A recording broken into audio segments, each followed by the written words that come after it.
is Luke Schofield. Today I'll be reading Psalm 55.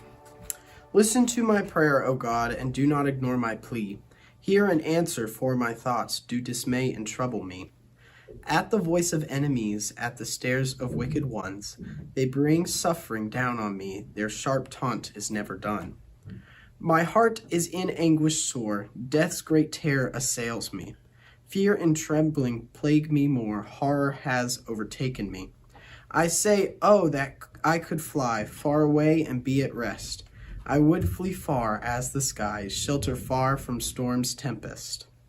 Lord, confuse them and confound words they speak and deeds they do. Violent strife is all around in the city through and through. Day and night they prowl about on its walls and all within. They destroy and loot and rout. Streets are filled with lies and sin. If a foe or enemy insults me, I'll take away from him. Anything he says against me, I could hide myself from him. But it's you, my closest friend, you with whom I walked abroad, had sweet friendship without end, even in the house of God. Let death take my enemies by surprise, their life grow dim. Let the grave their life now sees, evil finds it home with them. But I call to God alone, the Lord saves me in distress. Evening, morning, and at noon, I cry out, he hears, gives rest. He will ransom me unharmed from the battle waged against me. Though I was opposed, alarmed, though my foes were vast many. God, who is enthroned always, will afflict them with his rod, for they never change their ways, and they have no fear of God. My companion sacks his friends, violates his covenant. His attacking never ends, evil from his heart is sent. Speech is smooth as butter sweet, but his heart is only war. Words are soothing, he repeats, but they carry a drawn sword. Cast your cares upon the Lord, he'll sustain you when you call. He will ever keep his word, never let the righteous fall. But God, you will all act always to bring wicked ones their due. They won't live out half their days. As for me, I trust in you.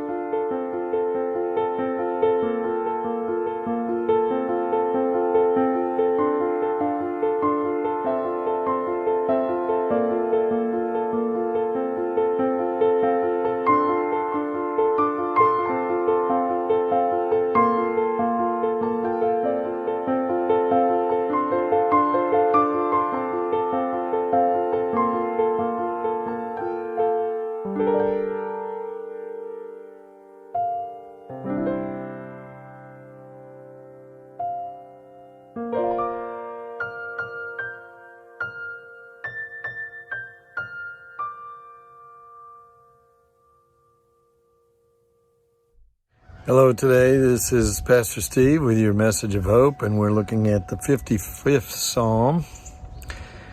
And the 55th Psalm is another cry for help. And some of you all right now are saying, my goodness, all these Psalms are crying for help or lamenting. And it may be a little disturbing to you. You may be saying, I want some uplifting stuff here during Lent. Why are we doing all this with the Psalms?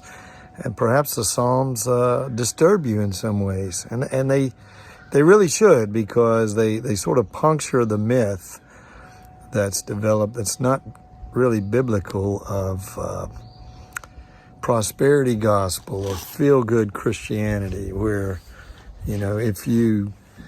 if you connect to the Lord, then God wants you to be healthy, wealthy, and wise, and he'll take care of all your problems, and, you can live your best life now, yada, yada, yada.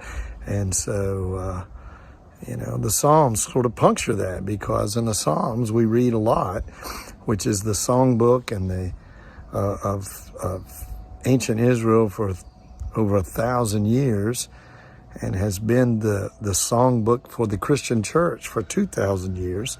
And what you read about is a lot of travail, a lot of praying, calling out to God, asking God to intervene because things are difficult and people have betrayed us. Our enemies encircle us, and we're walking in darkness and we don't know the way out. And you know, you may say, well, gosh, I don't like all this, but you know what? This is real life. And so we need this. The Bible doesn't hold back. It knows what we need. And, you know, we need medicine, not drugs. And by that, I mean, we need something to help us to be healthy in the Lord, not something to anesthetize us from reality. That's not pie in the sky when you die and, you know, not even paying attention to this world. That is not biblical Christianity. That's not what Jesus called us toward. That's not why we were created. It deals with this in the Psalm, and the 55th Psalm, the important verse is verses 4 through 8, where the writer says, my heart is in anguish sore, death's great terror assails me.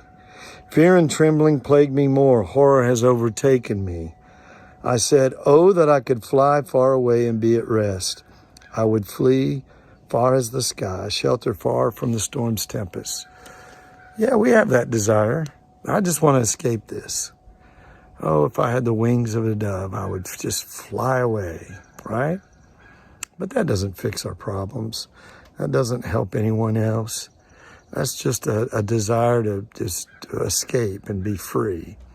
And it's okay if we have that for a moment, because life is difficult and we sometimes need a break. But the problem is you can't live in that place. You can't dwell in that place, because that's an inaction.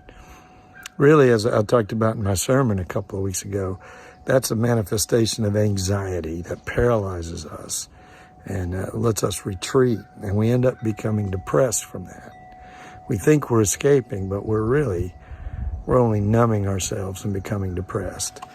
And so, thankfully, the 55th Psalm recognizes that that's just an impulse, that that's not where we should be. And it says, but I called to God alone. The Lord saves me in distress. Evening, morning, and at noon I cry out. He hears and gives rest. So it's the different kind of rest that God gives. It's not an escapism.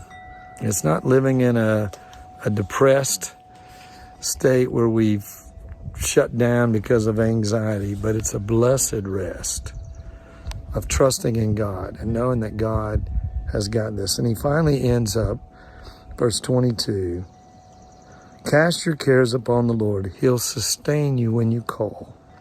He will ever keep his word and never let the righteous fall. And so when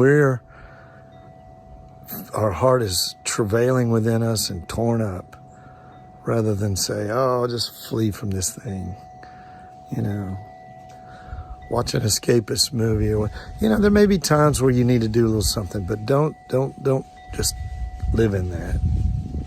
Reach out to him. In him, you'll find rest. Remember Jesus' words. Come to me, all you who are heavy laden, who are burdened and heavy laden, and I will give you rest. And that's your message of hope for today.